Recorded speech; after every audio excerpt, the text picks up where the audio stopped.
good things that he was focusing on, leaving some legacy to follow, developing the gifts that God has endowed us with. He was a busy man. Never had time to establish his own family, but he was a family man. Since you're all here, acknowledging his life, cousins, nieces, nephews, friends, neighbors, people that he have touched lives of. He lived his life to the fullest, moving from one place to the other, experiencing different things, always close to the beach, as I learned from that beautiful card that you put together.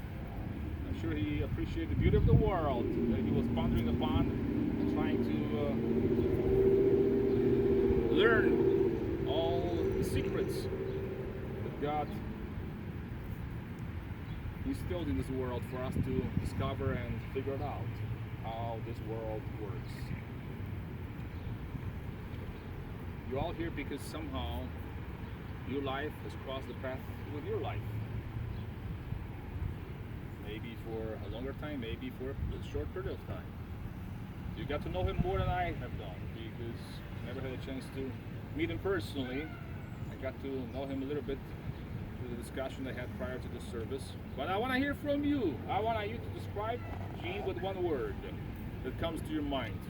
Considering all the stories and moments that you have shared together, give us some kind of background of his, why you're here today, why do you appreciate him, why instead of sitting comfortably in your house today, air conditioned and comfortable, you are here in this cemetery in the hot sun, maybe driving a distance just to be here for Gene to commemorate his life. What was he about? How do you remember him? What's the word that comes to your mind? A professor. Yet he was smart, yet he was able to relate to people, though, no? He was not a buff. Very buff, but able to translate things that he knew into a human language. You know what I mean? What else? A role model? There you go. How are you related to him? That's your uncle? There you go. That's what he is. What else? He was a motivator ever since I was 3 years old. He always told me not to be a lawyer, be a scientist, and what are you now? I'm a dental assistant now. That's good enough. That's something in the middle. But he pushed me since I was like 3. There you go.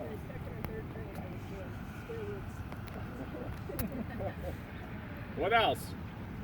Cousins, nieces, nephews, what do you remember him for? He was funny? Yeah, smart but funny. Sometimes smart people are not too funny to be around, but you managed to be a human throughout. Yeah. Okay. What else? Gentle. Gentle? I can see that looking at his picture, yes. And his sweethearts that he was with in his life, never gave a chance to anybody? Lastly? Who is Lastly? Leslie is his friend. There you go. How do you remember him? I was in a relationship.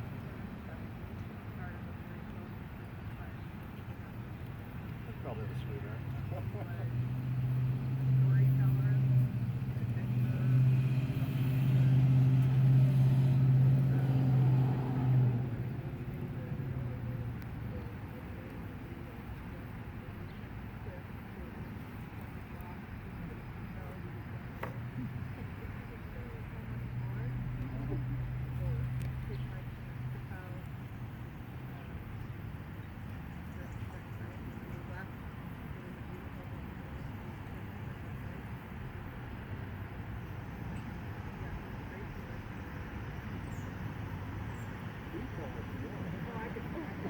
Was he religious somehow? Was he religious somehow? Was he able to combine the science with religion? Was religion part of his life, or?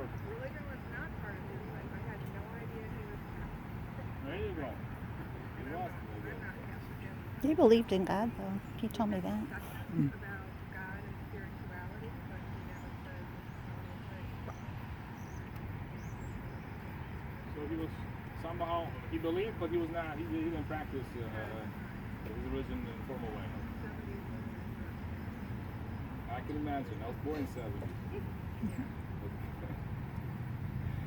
What else? Good enough? I think Gene reminds me of the connection with his parents, and especially Aunt Marge, who is the sister of my mom, and Uncle Joe, and Aunt Joan. And that's what I really feel like he represents, that connection to the older family that brought us all into the world and raised us, and we became, you know, close cousins and friends, and that's what I think Gene represents to me in one nutshell. Very nice. Well, he certainly did things his way. He was the epitome of my way.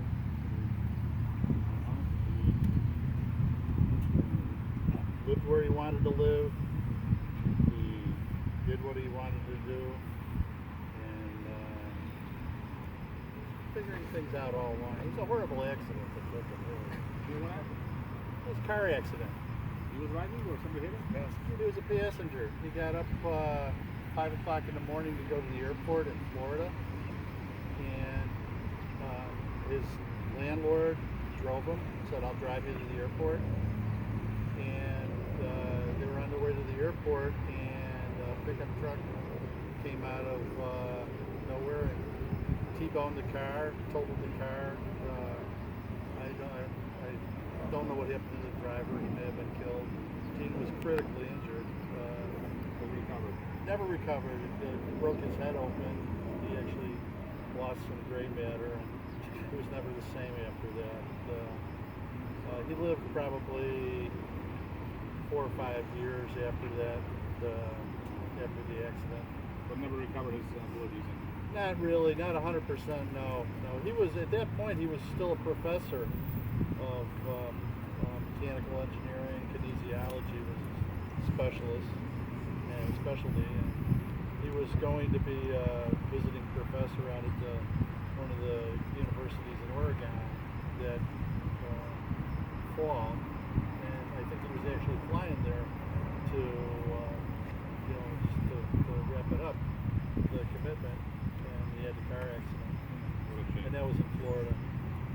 So the people in Florida really took good care of him, and really, I think his niece Pam, who I've never met, but I understand, just did a brilliant job taking care of him over the phone.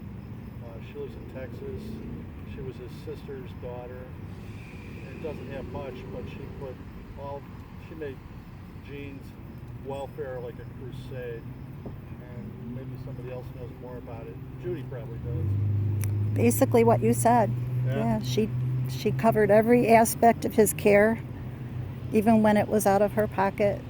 And that has been, that's gone on for a couple months, years. For years. Since- Yeah, I'd say about 4 years. Since 2012. A good 4 years, maybe a little longer.